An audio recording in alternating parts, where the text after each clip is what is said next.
The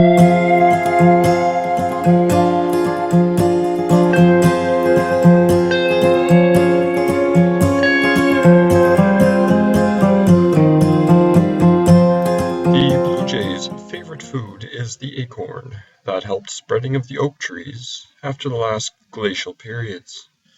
They also like nuts and soft fruits.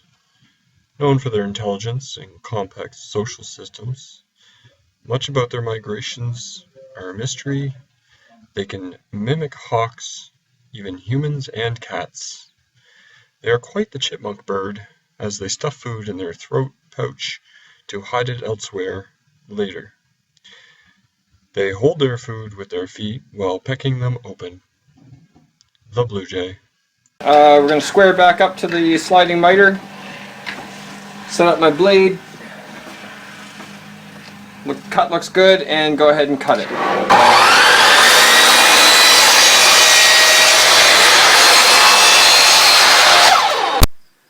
Okay, so now I need 2 more pieces for the sides at 8 inches long. So I'll go ahead and measure those. So I made the same cut twice here. Just measured it out this time. I only show it once. And I always put the blade on the outside of the line to nip the line itself. Now for the bottom I need it 14 inches. So I'll measure, mark, measure and mark. Draw it off with the square. And cut.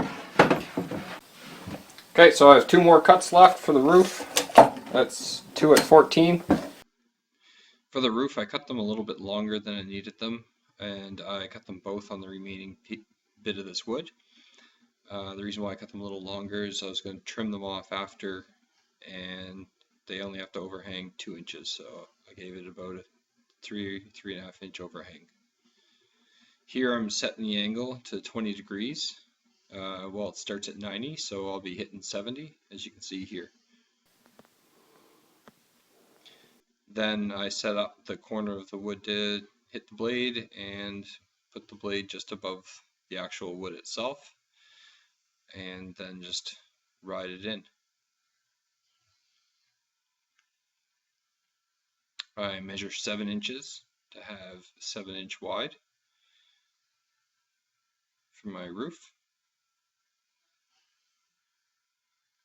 And then I snip the corners, the 20-degree angles, so that the roof will sit down properly on the edges.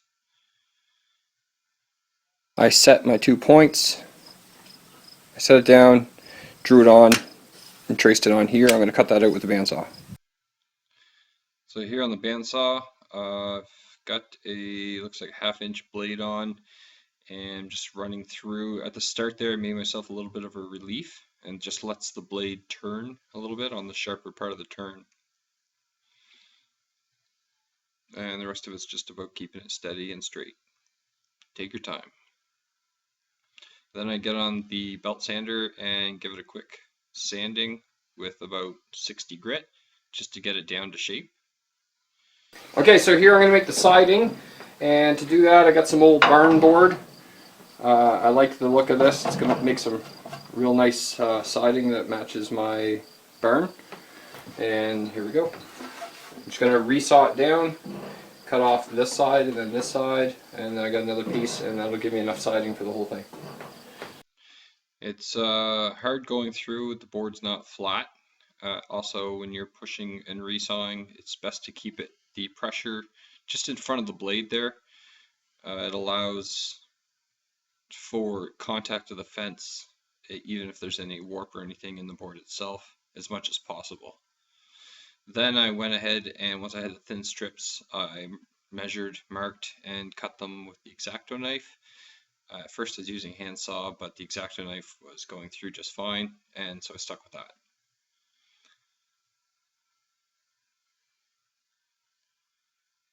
Here, I'm sorry I don't have a good angle. What I did was I put glue on the entire board and then lined up the bottom piece flush to the bottom and worked my way up. So like siding, when it rains on it, it'll go straight down. And then used my flush trim bit and trimmed off all the excess siding that was hanging over the edges.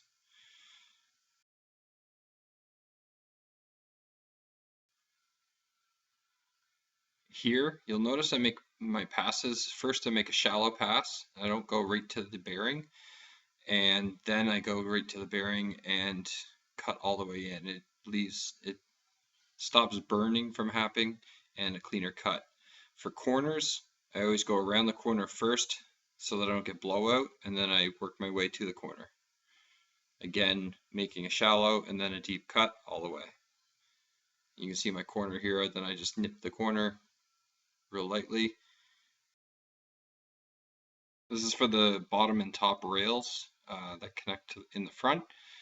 BlueJays prefer to have a little bit of a kind of a cup area, and here I'm just cutting it to width.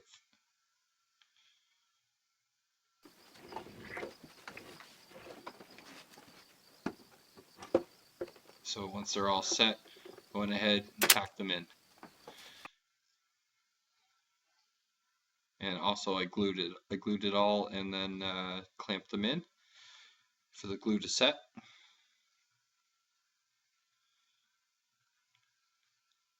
So to the top I added a rail. It's just going to be a little bit more of a support for the roof and for some weight and for the square stability. The easiest way I could see to glue up the roof is to I took a piece onto my bench and just clamped it onto the bench. I then took another piece and screwed it onto the bench at the right distance just to give it the exact connection between the two angles. So now I'll just take them off, put some glue in there, and try and run a tack or two in there, but then I'll put some weight on the top, and that should do it. I ended up not using any brad nails for this. The pressure in between it was enough with what I had on it, and it glued up just fine in the end, so I was pretty happy with it. I like this little setup. It worked well. I wish I had, if I had time, I would have cut like a triangle piece. So here I'm on the drill press. I measured 2 inches in on each side and then a mark in the middle, and I'm using a countersink bit so that I can have a countersink so the screws don't stick above the actual wood. When I put the roofing on, it won't interfere. I also use that extended table to help support it. So then it's just a matter of screwing in the roof straight into the frame. Now I got the epoxy out, emptied my epoxy and filled the holes so that the rain and weather won't get at the inside.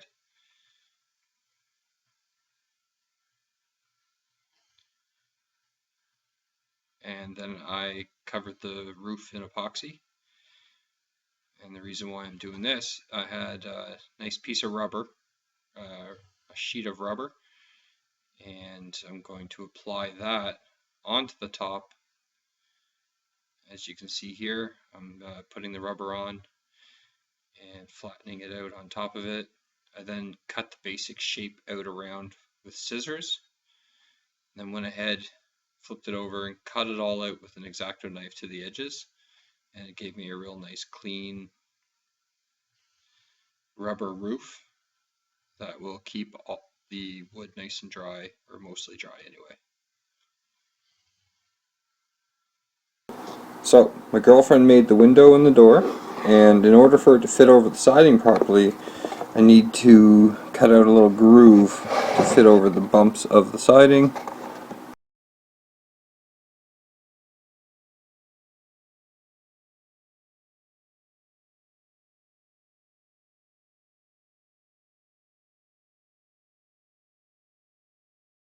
So here's the final result.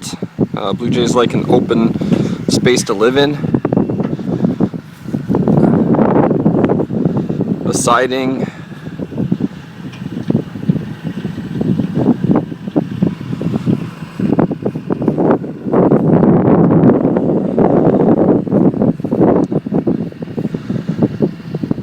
I got the back here, and this is a replica of my wood shop.